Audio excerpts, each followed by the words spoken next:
Bueno, bendiciones para todos, saludos a la iglesia, los hermanos que están del otro lado. Y bueno, quisiera compartir una palabra en este día, en esta mañana. Y saben que en el transcurso de esta semana se vino una pregunta a mi corazón, una pregunta puntual. Y la pregunta era, ¿y tú qué harás? Pregunta sencilla, y toda la semana con la misma pregunta, toda la semana con la misma pregunta. Y esa pregunta me llevó a analizar ciertas situaciones, la situación actual que estamos pasando mundial. Nosotros acá en Argentina estamos con el tema de la pandemia, donde estamos todos aislados, donde estamos en cuarentena, no sé cómo quieran decirle. Lo que sí resulta es que la iglesia está cerrada, y donde desde marzo, que está cerrado, se abrieron iglesias en nuestras casas. O ahora, en este momento, yo tengo un altar acá con mi esposa, aquí está la iglesia, ustedes allí tienen su iglesia, y cada hermano en su casa tiene su iglesia, ¿no? Y saben que esto me llegaba a pensar, digo, bueno, ahora la iglesia está acá, se asienta acá en mi casa, en la casa de cada uno. Y eso demanda y eso requiere a que yo quiere decir que acá al lado lo tengo a Jesús. Eso requiere de que Dios está aquí conmigo, está aquí en mi casa, está aquí con nosotros, ¿no? Y yo meditaba y pensaba, yo digo, ¿y ahora que está Jesús todos los días, porque acá es un altar todos los días, qué es lo que yo hago? ¿No? ¿Qué es lo que hago con la presencia del Señor en mi casa? ¿No? ¿Qué es lo que hago teniendo un acercamiento más cerca de Jesús? ¿No? Y saben que pensando en eso, buscaba algunos ejemplos bíblicos de algunos personajes muy, muy conocidos, y quisiera que me acompañen. Vamos a ver 3 personajes que tuvieron un encuentro así cercano con Jesús. Quisiera que vayamos al libro de Lucas, capítulo 19, verso del 1 al 4. Es alguien muy, muy conocido. ¿Lo tienen? Amén. Amén. Vamos a leerlo en el nombre de Jesús. Amén. Habiendo entrado Jesús en Jericó, iba pasando por la ciudad.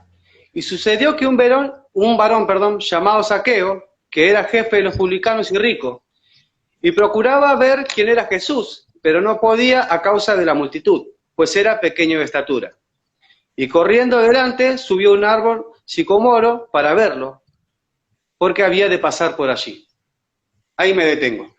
Aquí vemos la historia de Zaqueo. Todos conocen su historia, todos saben que él subió a un árbol para ver a Jesús, porque era de los míos, era peticito, y no podía verlo por la multitud. Entonces, él se sube a un árbol y lo ve, y bueno, a causa de eso Jesús le dice que descienda y va a su casa, ¿no? Ahí tenemos un encuentro de una persona con Jesús, ¿no? ¿Y cuál fue su actitud ante el encuentro con Jesús? ¿No? No tan solo se dejó llevar por la multitud porque no podía verlo y se quedó así, bueno, no puedo y ya está, no, tan solo él buscó la manera de estar más cerca de Jesús, ¿no? Ese es un ejemplo. Vamos a otro ejemplo, allí en el libro también de Lucas, 23, de 4 al 7. También es un personaje muy conocido. Amén. Así que damos vuelta a la hoja y estamos ahí. Vamos a leer Lucas 23, 4 al 7. Y acá vamos a hablar de Pilatos. Y Pilatos dijo a los principales sacerdotes y a la gente, ningún delito hallo en este hombre. Pero ellos porfiaban diciendo, alborota al pueblo enseñando por toda Judea, comenzando desde Galilea hasta aquí.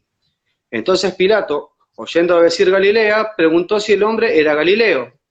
Y al saber que era de la jurisdicción de Herodes, le remitió a Herodes, que en aquellos días también estaba en Jerusalén. Volvemos acá. Acá encontramos a Pilatos ante Jesús.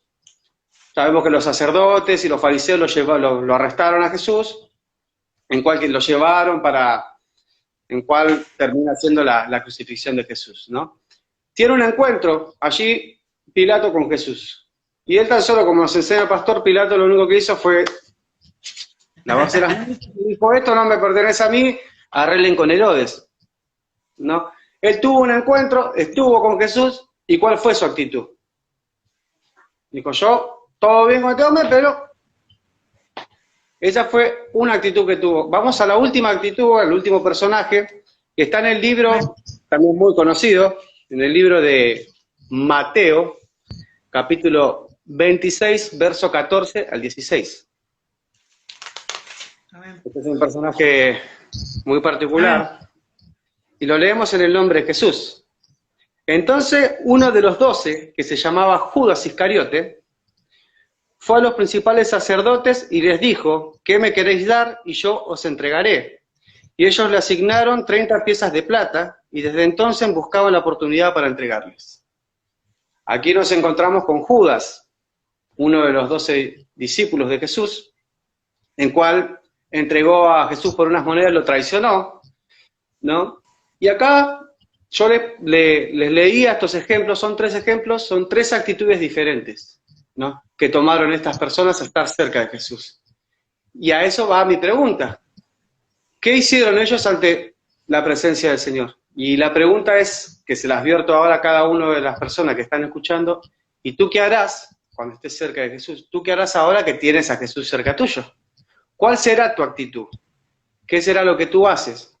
Saben que miraba y analizaba, y todos pensamos de que como estamos en pandemia, como estamos en nuestras casas, no podemos trabajar, no podemos servir a Dios, porque no podemos salir, no podemos congregarnos, no podemos estar. Pero saben que hoy por hoy la tecnología gana un gran lugar en esto, porque saben que, permítanme, un mensaje de texto a una persona que está del otro lado pasando un mal momento, a una persona que se está enfriando espiritualmente, a una persona que necesita una palabra de aliento, la puede revivir.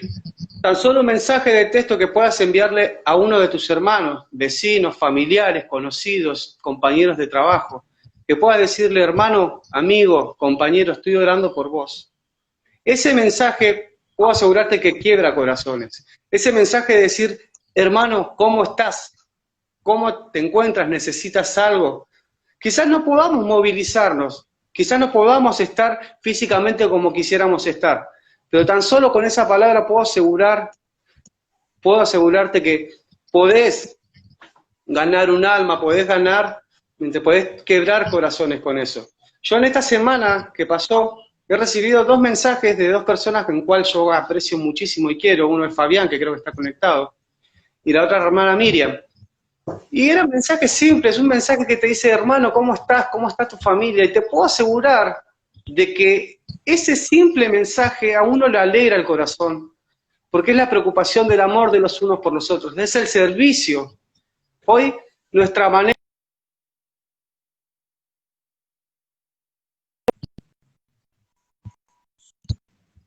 de servir a Dios es sirviendo a nuestros hermanos. Y quisiera terminar y finalizar, ¿no?, allí en el libro de Mateo, capítulo 25, verso del 34 al 40. Miren lo que nos dice allí el Señor. Mateo 25, del verso al 34 al 40. Entonces el rey dirá a los de su derecha: venid, benditos de mi Padre, heredad el reino preparado para vosotros desde la fundación del mundo. Porque tuve hambre y me diste de comer, tuve sed y me diste de beber, fui forastero y me recogiste. Entonces estuve desnudo, y me cubriste, enfermo y me visitaste, en la carne y viniste a mí. Entonces los justos le respondieron diciendo: Señor, ¿cuándo te vimos hambriento y te sustentamos, o sediento y te dimos de beber? ¿Y cuándo te vimos forastero y te recogimos, o desnudo y te cubrimos? ¿O cuándo te vimos enfermo o en la cárcel y vinimos a ti? Y respondiendo el rey les dirá: de cierto os digo, que en cuanto lo hiciste a uno de mis hermanos más pequeños, a mí me lo hiciste. Quiero finalizar con este pasaje y decirte que la mejor manera que tenemos de servir a Dios en todo tiempo es sirviendo a nuestros hermanos. Hoy estamos en pandemia, estamos en cuarentena y tú me dirás: no se puede hacer nada. Se puede hacer muchísimas cosas, muchísimas cosas. Y saben que hay personas que se están perdiendo, hay personas que están frías, hay personas que están tristes, hay personas que están angustiadas. Y yo no puedo quedarme con mi iglesia aquí encerrado, tranquilo, descansando en paz, porque yo recibo palabra de Dios a través de los estudios, ¿saben qué? Yo recibo estudios y los envío. ¿Para qué? Para darle vida como así, como nuestro ministerio, como nuestro pastor se estudia y estudia y estudia tanto y prepara tanto para darnos de comer a nosotros, es compartir lo que nosotros recibimos como iglesia. Y cada uno de los hermanos que no pertenecen a nuestro ministerio, que puedan ver este video, saber de que se puede seguir trabajando en pandemia, se puede seguir trabajando en tu casa, porque tan solo con una palabra de aliento, con un versículo bíblico, con decirle, hermano, estoy orando por ti, estoy orando por vos, eso puede revivir a una persona muerta espiritualmente. Entonces yo los invito, los aliento a que puedan seguir trabajando para Dios y que nada los detenga, que nada pueda detener su vida. Y ahora te vuelvo a repetir la palabra del principio. Y en estos tiempos, ¿tú qué harás? Te dejo esta palabra, analizala, pensala, y fíjate, escudriñá tu vida, decir, ¿qué es lo que estuve haciendo en estos 5 o 6 meses que estuvimos en casa? Jesús está en tu vida, Jesús está en tus reuniones, Jesús está con vos. Comparte lo que tienes. No te lo quedes para vos, sino tan solo comparte lo que tienes. Comparte lo que por gracia has recibido. Espero que esto lo pueda ser de bendición. Para mí lo ha sido mucho. Y bueno, espero que sea de bendición. Que Dios los bendiga, hermanos y amigos. Amén.